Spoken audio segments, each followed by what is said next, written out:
Bienvenidos al podcast de Comego. Soy el doctor Juan Carlos López Jurado y tengo el gusto de estar el día de hoy con el doctor Sergio Rosales. Sergio, bienvenido. Gracias, Juan Carlos. Para mí además es muy emotivo el retomar este proyecto de los podcasts, que ahora van a ser video podcasts, donde hacemos o platicamos de manera breve y concisa sobre algún tema que tenga que ver con la ginecología obstetricia. Y un poco a manera de plática de pasillo entre colegas, se platica con el experto y el experto nos da alguna recomendación que pueda servirnos a todos de la vida diaria. Y bien, siendo la idea, hoy vamos a platicar sobre la histerectomía total laparoscópica. El doctor Sergio Rosales es egresado de la Gineco 4 y evidentemente es cirujano en mínima invasión.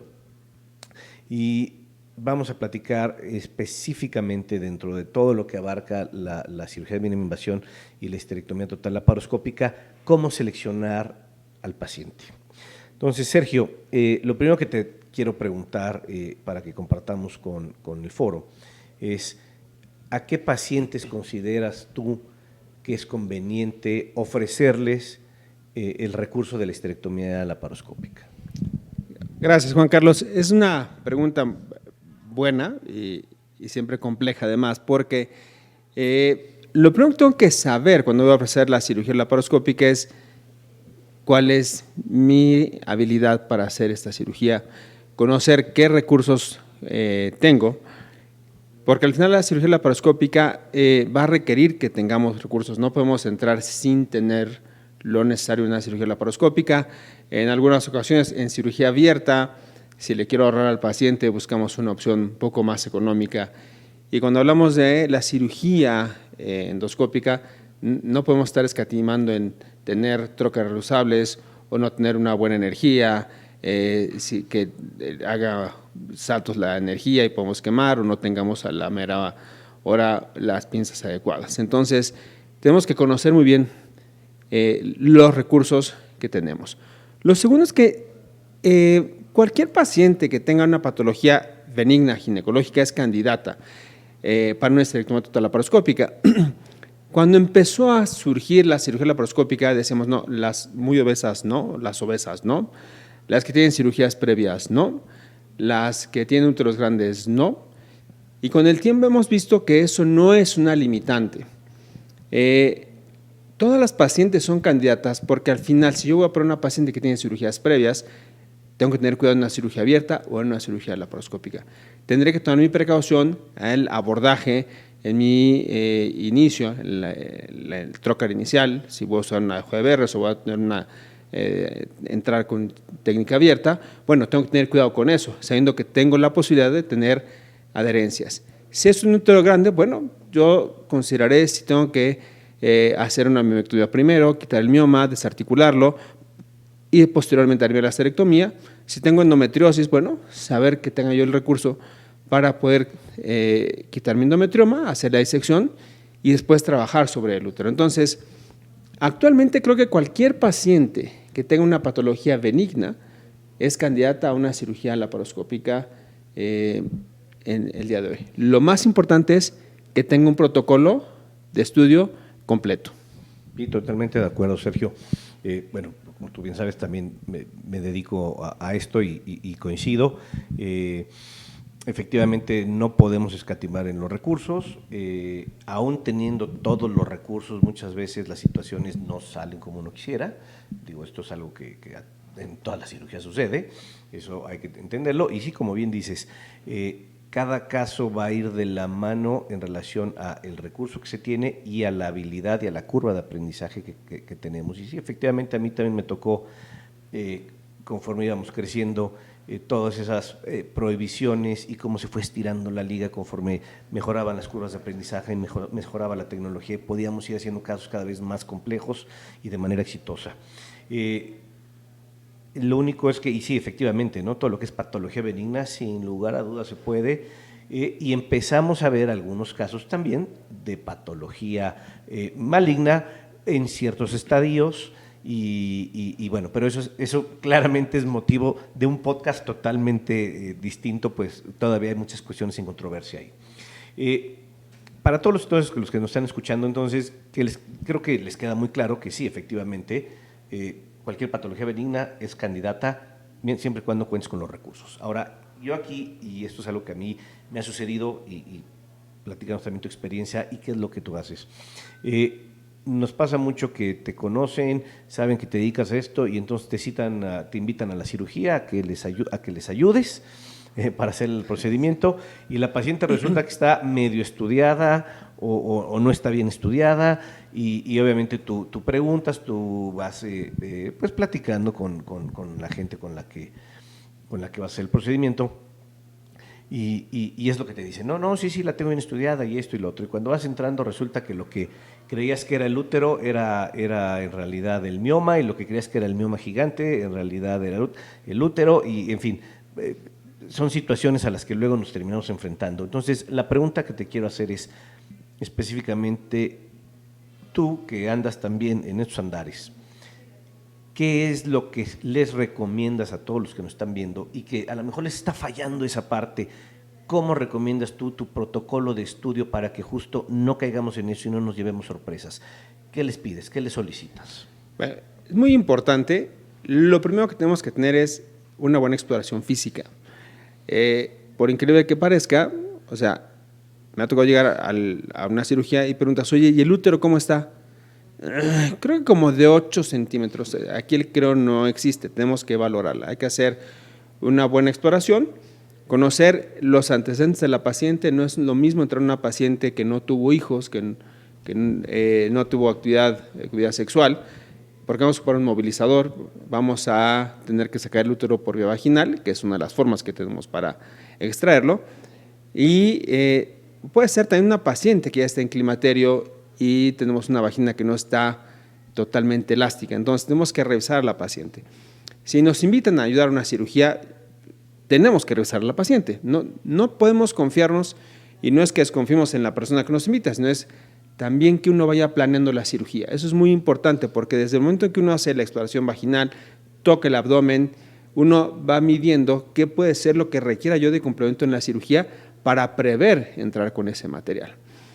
Es importante revisar las imágenes. Sabemos que el ultrasonido es el estándar de oro para el estudio de la patología uterina. Entonces, bueno, sobre todo la parte del cuerpo uterino, pues tener un ultrasonido, hay que revisar el ultrasonido, que lo veamos juntos para ver, oye, mira, tiene un mioma, tiene 2 miomas, tiene varios miomas, el endometrio no lo consideraste, está grueso, tenemos que tener precaución con el endometrio, tenemos una biopsia, no se la tomé, bueno, entonces sé que no puedo meter a morcelar ese endometrio, pero bueno, sé que tengo que tener ciertos cuidados. Entonces, yo sí creo que algo que tenemos que tener todos es una buena valoración preparatoria para que sepamos qué vamos a hacer. Si en el momento en que yo reviso a la paciente, yo veo que tiene miomas que son de grandes elementos, bueno, hay que corroborar que tengamos el material que vamos a necesitar.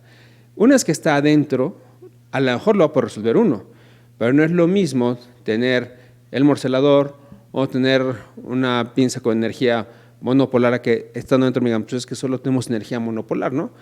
Lo podemos hacer, sí se puede hacer, pero vamos a tener diferentes riesgos, y es justamente lo que uno tiene que prever. Si en lugar de una imagen anecoica que nos reportan que es un quiste, a lo mejor es un mioma, y yo no tengo un morcelador y ese mioma es de 10 centímetros, voy a tardar muchísimo si lo quiero cortar. Entonces, no es lo mismo saber que si meto un endocatch o si voy a meter un morcelador para poder cortar ese mioma. Entonces, es fundamental tener una buena valoración clínica de la paciente, conocer sus antecedentes, y aunque sea en forma de plática, así como esto ahorita, oye, a ver, platícame a tu paciente, y si le revisaste, si le pediste, tienes citología vaginal, le habías tomado a lo mejor una biopsia, cómo estaban los ovarios, qué edad tiene mi paciente, a ver si voy a tener que quitar los ovarios o no, dependiendo de la edad de mi paciente, si tiene riesgo de endometriosis. Entonces, yo creo que son cosas muy importantes y que a veces asumimos que no tengo por qué preguntarlas porque pues, un amigo me invita a la cirugía y yo quiero creer que él sí le estudió. Entonces, asumes que hizo todo lo propio. Así es. Sí, fíjate que a mí cuando normalmente, bueno, yo lo que les recomiendo cuando suceden estas cosas y me van a invitar, les sugiero qué estudios realizarle para tenerla. y comparto como tip que todo lo que son, por ejemplo, las miomectomías o situaciones de este estilo, donde hay o donde puede haber duda, donde el ultrasonido no define claramente, no es lo mismo una paciente que tiene un mioma único en el fondo y es muy claro, a la que tiene miomatosis múltiple y además se pierden los bordes y no distingues dónde empieza uno y dónde acaba el otro. Aquí la sugerencia es hagan la resonancia magnética. Entiendo y sé que son estudios costosos, pero algunas casas, algunos laboratorios, cuando tú les solicitas que hagan una resonancia o en su defecto una tomografía, si es que eso es la opción para la patología que estamos buscando, nos brindan la posibilidad de que se mande como protocolo para endometriosis o protocolo para miomatosis, y entonces en lugar de cobrarle la cifra completa de lo que saldría una tomografía o una resonancia, se van directo única exclusivamente a la zona en cuestión a estudiar y se abaten algo los costos. Sigue siendo algo más caro con ultrasonido, pero entras con toda la información, como tú decías, sobre todo en estos pacientes que tienen cirugías previas, que sospechas que hay adherencias, que, en fin, todo este tipo de situaciones. No es lo mismo entrar con todo el conocimiento a entrar y a ver qué me encuentro, ¿no? Porque es donde luego vienen las complicaciones. Sergio, entonces, habiendo ya definido quiénes son a las pacientes a las que se pueden operar y qué estudios y cómo se debería de manejar, ¿alguna otra recomendación que tú nos quisieras dar para algunos casos particulares? No lo sé, las pacientes, a lo mejor las pacientes muy obesas o pacientes que tienen una tumoración que creemos que puede comprometer un uretero o el intestino. ¿Qué recomendaciones nos quisieras tú compartir con los que nos escuchan? Creo que es muy importante, dentro de esta valoración que hacemos de la paciente, considerar, el tamaño del útero es muy importante. El útero, mientras más grande, tanto en cirugía abierta como en cirugía laparoscópica, tiene más posibilidades de tener una complicación. En la cirugía endoscópica hay que recordar que estamos trabajando en una cavidad en la que estamos limitados por el espacio, entonces tengo que generar una forma de poder hacerme el espacio para trabajar en forma segura. Entonces, eso es muy importante y de acuerdo a eso yo puedo empezar liberando o desarticular un mioma para poder tener el espacio para trabajar. Si voy a sacar mi pieza a través de la vagina, es muy importante que sepamos evaluar la vagina antes de querer sacarla. Si tengo que sacar el útero, ¿cómo lo voy a sacar? Aunque se puede morselar por vía vaginal, si no tengo el morselador y voy a sacarlo por vía vaginal, tenemos que tener una técnica de poder desarticular o poder ir cortando los miomas, una corte en C para poder sacar ese útero a través de la vagina. Y es importante no empezar a jalar porque vamos a desgarrar. Igual, siempre que vayamos a pinzar el útero o el mioma o lo que sea, tenemos que estar seguros. Ya ha pasado que uno ve en la vagina y dice, creo que sí es el mioma, y pinzan con la posi el intestino. Entonces, sí, no. Muy importante que la persona que va a estar en la parte vaginal también conozca el manejo. Ahora, si yo tengo pacientes con endometriosis, que es muy frecuente que entremos y nos la encontremos, bueno, hacer un despegamiento de la parte que está adherida, si vamos a despegar los ovarios, considerar la edad de la paciente para ver si puedo o no hacer una oforectomía en caso necesario. Las salpinges, hay que tener cuidado con las salpinges. Si es una paciente en etapa reproductiva, pues no nos preocupa porque al final la histerectomía ya las vamos a quitar, siempre quitarlas, preferentemente las salpinges, pero sobre todo, por ejemplo, con el intestino, hay que ser cuidadosos. Si tengo intestino pegado al útero, no ocupen energía, vamos a entrar a hacer un corte frío hasta que estemos seguros de que desprendemos ese intestino. Si voy a trabajar cerca de los vasos, tampoco vamos a usar energía. Es muy importante que tengamos una buena visualización de dónde estoy, el tejido adherido que quiero despegar, y hacer una tracción sutil, que la persona que me está ayudando me traccione de forma adecuada para poder ver el corte. Nunca hacer un corte a ciegas, eso es muy importante. vemos la tijera y uno mete atrás, siempre vean adelante, atrás, arriba, abajo, antes de hacer un corte, y considerar si nosotros pensamos que está involucrado de alguna forma el uretero o el intestino, tomar precauciones con esos pacientes. Una preparación no es que mal, marcar los ureteros es válido. ¿Por qué? Porque vamos a darle seguridad a nuestra paciente. Claro, y yo aquí permíteme agregar que, porque muchas veces sale la cirugía y sale bien, y hasta puedes tú verificar que hay salida de orina y está todo aparentemente bien, pero hay que recordar que, y eso es en la mayoría de los pacientes, pero hay que recordar que en un porcentaje pequeño, pero existente y reportado por la literatura, vas a tener pacientes que secundario a cirugías previas, situaciones anatómicas, variantes anatómicas donde van a lo mejor tienen más cerca al uretero de donde debería de estar, o a lo mejor más alejado, en fin, situaciones de este estilo, insisto, secundario a patologías como endometriosis, como cirugías previas, puede haber afección térmica, aún haciendo todo de la forma correcta, aún poniendo los movilizadores correctos, usando la energía bipolar con medición de impedancia correcta y haciendo y disparando y cortando y todo de la forma adecuada. Puede haber algo de dispersión térmica que suele o que puede llegar a afectar, sobre todo el uretero, que es lo que sabemos que es el coco de la histerectomía, y yo lo único que les sugeriría es que a los que se animen a hacer una histerectomía, que pacientes que lleguen a tener este tipo de afección inadvertida, porque no hay forma de verla hasta que las consecuencias de esa quemadura van haciendo que el uretero se estenose, y esto va a brincar entre 3, la literatura nos habla entre 3 a 10, 14 días, pudiera todavía estirarse mucho la liga. O sea, seguir pendientes de esa situación, ¿no? Porque puede que todo haya salido bien en el momento, pero es justo en ese lapso de tiempo que la paciente puede empezar con una evolución tórpida, y ante eso no se tienten el corazón, citen a la paciente para revisarla, si es necesario solicítenle un Neurotac y no dejemos que una eventualidad que puede sucederle a cualquiera se vuelva una complicación.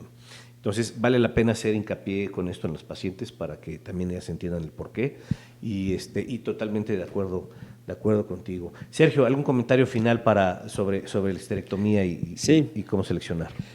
Algo que es importante es no subestimen quiénes vamos a entrar a una cirugía, porque invitamos a alguien y tenemos que pensar también la persona que va a colocar el movilizador y que sepan movilizar el útero. Es muy importante. Eso, ahorita que comentaba Juan Carlos, el que podemos tener una afección al uretero, si nosotros hacemos una buena movilización y tenemos una copa que nos va a separar 1 centímetro, 1,5 centímetros a mi uretero, es 1,5 centímetros de seguridad. Eso es muy importante. Entonces, sí es importante que todos los que entren e intervengan en la cirugía tengan una capacitación en la cirugía endoscópica. Igual, si en algún momento no tengo el recurso y un día tienen que convertir a su paciente, pues no pasa nada. O sea, es mejor convertir si no tengo los recursos, si la cirugía me está sangrando y no sé qué hacer, a tener una complicación mayor. Entonces, yo creo que igual que la cirugía abierta, vamos avanzando, nos vamos metiendo a cirugías más complejas conforme vamos adquiriendo más experiencia, y aún teniendo todas las precauciones se nos puede complicar, pero no pasa nada, con calma. La cirugía laparoscópica no es para correr, la histerectomía laparoscópica sí requiere que tengamos una experiencia haciendo las histerectomías, no corran, las van a poder hacer si van entrando a cada vez más procedimientos, hacerla con calma y tener siempre esa persona enfrente que te dé la tranquilidad para ir avanzando en esta cirugía. Excelente, pues Sergio, muchas gracias por compartir esta información con nosotros. Esto fue el podcast de Comego y los esperamos pronto con más información. Gracias, Juan Carlos.